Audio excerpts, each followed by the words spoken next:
Hello and welcome to Pre-Game Huddle. I'm Bob Faulkner. I run the National Changeling the Lost game for Hours of Darkness, and I'm also a mega game producer and designer. And I'm James Holloway, and I run the Cambridge Vampire the Requiem game for Hours of Darkness, and you can follow the link to my history and gaming blogs in the video description. This series is designed to discuss some topics which new volunteers in our society have struggles with, because it's a large game. There's lots of different things that you have to get up to speed to quite quickly. In today's video, we're going to be talking about one of the questions that we get asked the most, which is how to manage combat effectively. I guess we should probably start by kind of establishing some of the context behind that and talk about kind of the role that combat plays in the games that we run. Yeah, so the sort of games that we run are primarily social games. So the idea is that people turn up in their characters, they have their costumes on, and they're mostly going to be talking to one another and solving mysteries or engaging in politics and that sort of thing. But the game also allows for combat, and it's a big part of the system. Yeah. So often it feels like you have to include it, or if it's not included, something's missing. Well, I think certainly for some of the games that we run, I mean, this is definitely true for Vampire the Requiem, the game that I run, the sort of the threat of violence does really need to be there. It helps reinforce some of the kind of dark and bloody nature of the setting. But because, as you say, the combat is such a large part of the system, I think a lot of people find it very daunting. And they... I don't know, they're intimidated by the prospect of running a combat. And I think that's almost more true the more they're interested in the narrative aspect of the game. Because I think there's a very kind of an unfortunate perception that, detailed combats don't have place in a system that's mainly focused on the characters and their, the way in which they grow and are changed by their experiences.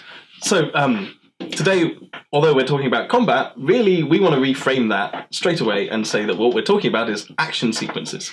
So in a narrative, the action sequence is where combat would happen, but it doesn't have to be combat.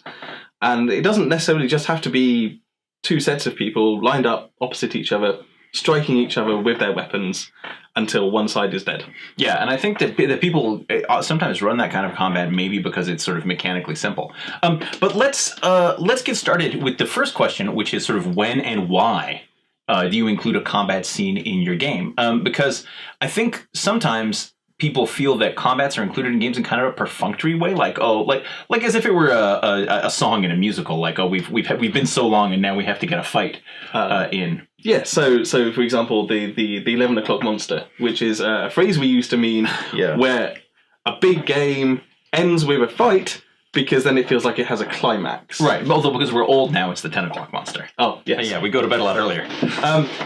That's the idea that there has to be... It's also kind of an easy way to force a dramatic resolution. Yes. Because one of the things that you said as we were discussing this video was that combats are something which will always change the status quo, right? At the end of the fight, the situation is not going to be the same as it was when it began. So if you're feeling that the pace of change in a game is very gradual, there might be a good way to kind of accelerate that. And, of course, a life or death struggle is a great way to force an issue to its resolution. So when to do combat, I guess that the answer is, when you want to introduce a significant change to the status quo, when there's a plot that has to be resolved, in some way using force, although typically the characters would choose to do that, or when you want to pose to the characters the kinds of questions that come when you are in jeopardy. So, putting them in danger, forcing them to prioritize things. Yeah, so it can be a shock, it can be a surprise, it can be a twist on something else that's happening, or, as you said, like if you've got several things going on, but they're in kind of like a stasis at the moment, they're kind of static, then the combat always changes that static situation. Right. One way or the other. That's the famous line from Raymond Chandler, right? When in doubt, two men kick in the door with guns. So that's when to do combat. But one of the things that we wanted to stress was that the fact that a fight is taking place in the story doesn't necessarily mean running a combat scene in the game. So, for example, when there is a case where like the outcome of a combat is not in doubt and nothing is really at risk, it's typically easier to just narrate the result and hope you can get the players to accept a mediation, which is a thing we do in our system where, things just kind of get narrated and some agreed on price is paid, which it ties into the idea of combat as a stress on the game's resource economy, which is probably a bigger concept than we have time for today.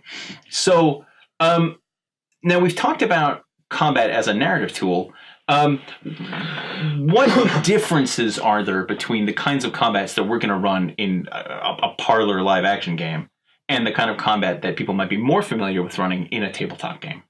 I think there's quite a lot of constraints that we have in a Parlour LARP game that are going to bound what you can do.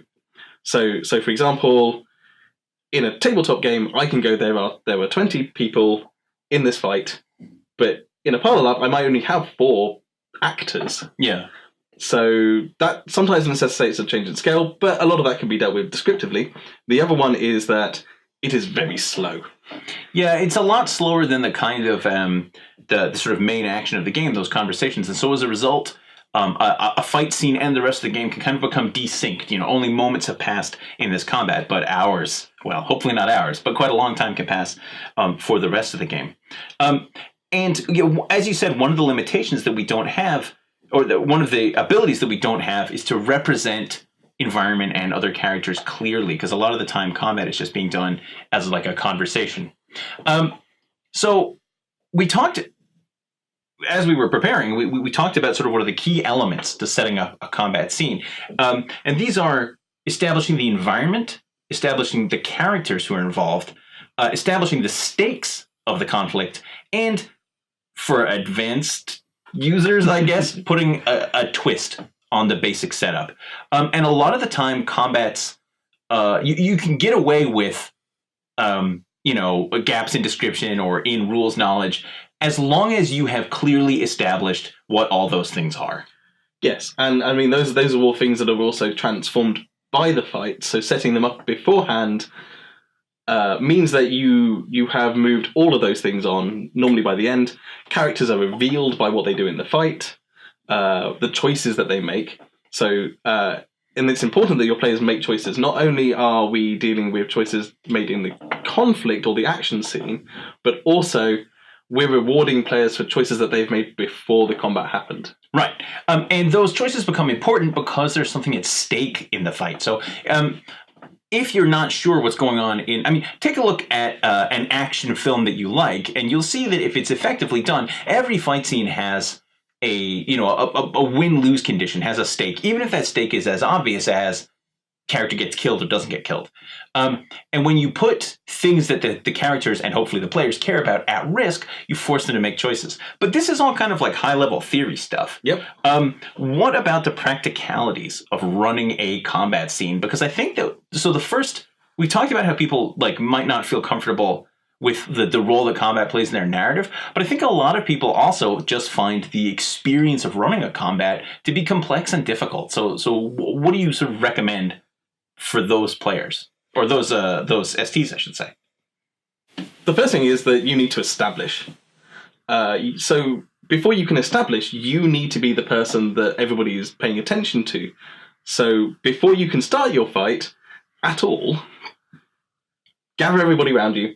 Make sure that they are quiet, that you're in an environment where you are secluded from the rest of the game if you're in a big game, or in a side room or something like that, just so that there aren't going to be constant interruptions and people are not going to be distracted by the things that are going on around them. Yeah. Then the next thing to do is to establish where they are and what they are fighting. Yeah.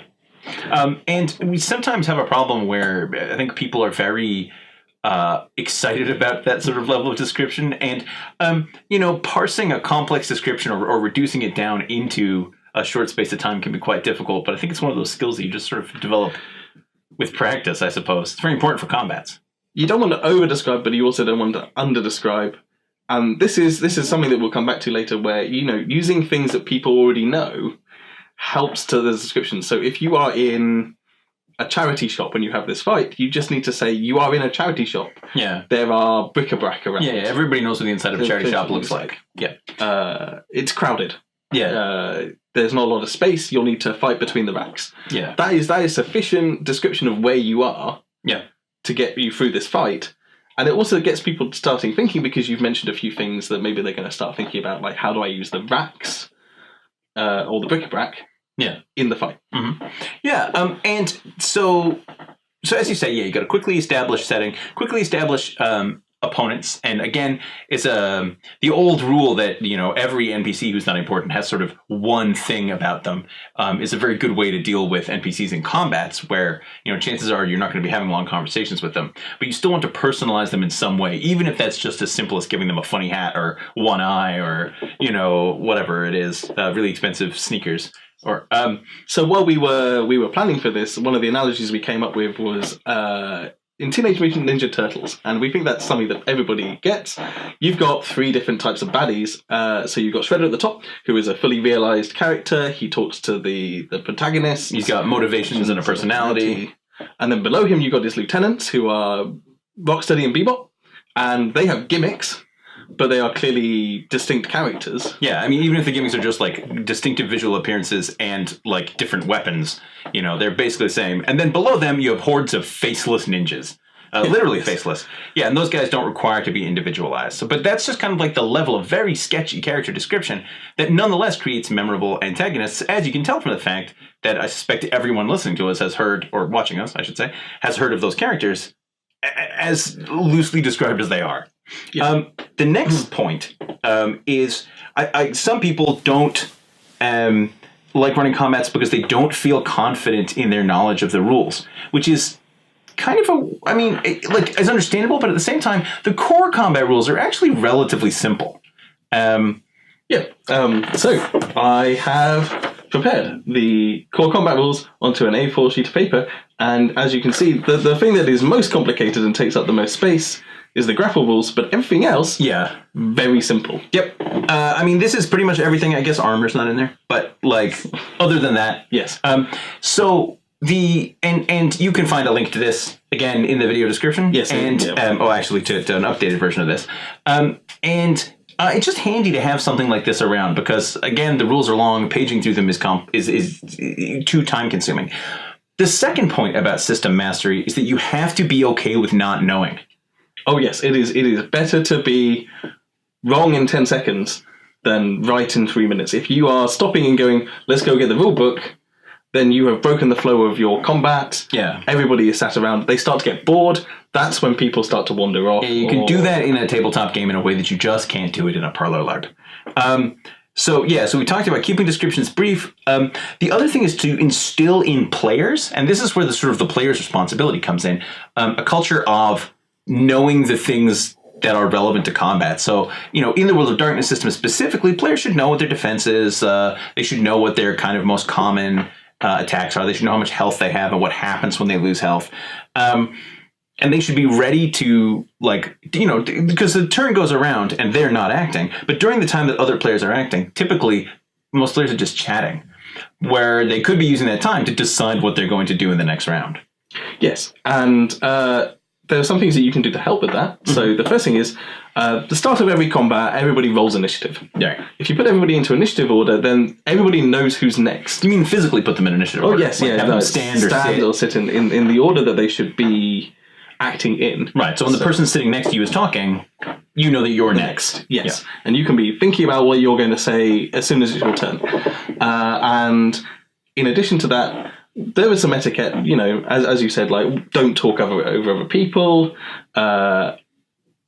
Be ready with your action. Yeah. If your action is just going to be, I want to go hit this person with an axe. Yeah. Then you shouldn't be thinking about that when we ask you. That's a quick action that shouldn't take a long time to resolve. Yeah. Yeah. And this is a great opportunity, and unfortunately not a lot of STs have this luxury, but if you have a second ST, that's a great time to use them. Typically even in a 2 ST team, one person's running the combat, one person's doing everything else. So unless it's a big game, you probably don't have that luxury. Yeah, and if you're the ST, make sure that nothing's going to get in your way. So be prepared. Provide them with dice if they don't have them. Have a dice roller on hand that you can use quickly and effectively so that people are not looking for dice, that they're not looking for their sheets. Just be ready. Yeah. You have the reference. Now, one of the other points that you made about how to run a combat is you said control the fight. Oh, yes. Yeah, that one's hard. It is hard. If you lack confidence then in what you are doing, then you cannot project that onto the room.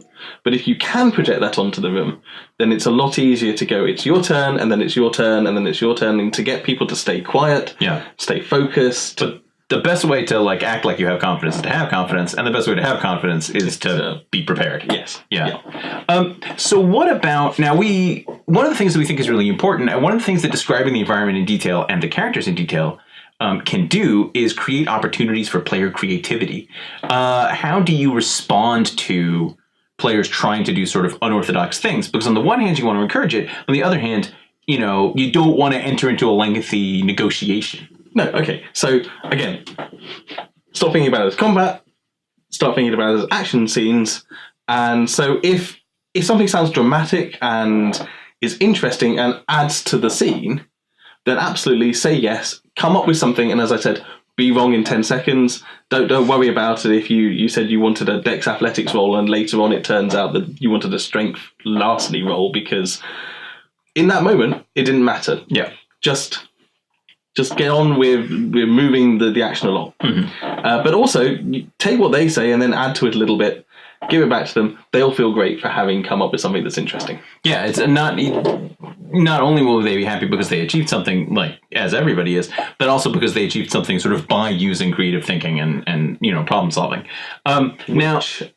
Which is great, because some characters have not made the choice to be fighters. Right. That was one of the questions that we received when we were preparing for this video, was how do you assure that, particularly when you have just one or two non-combat focused characters in a group, how do you make sure that those people are engaged?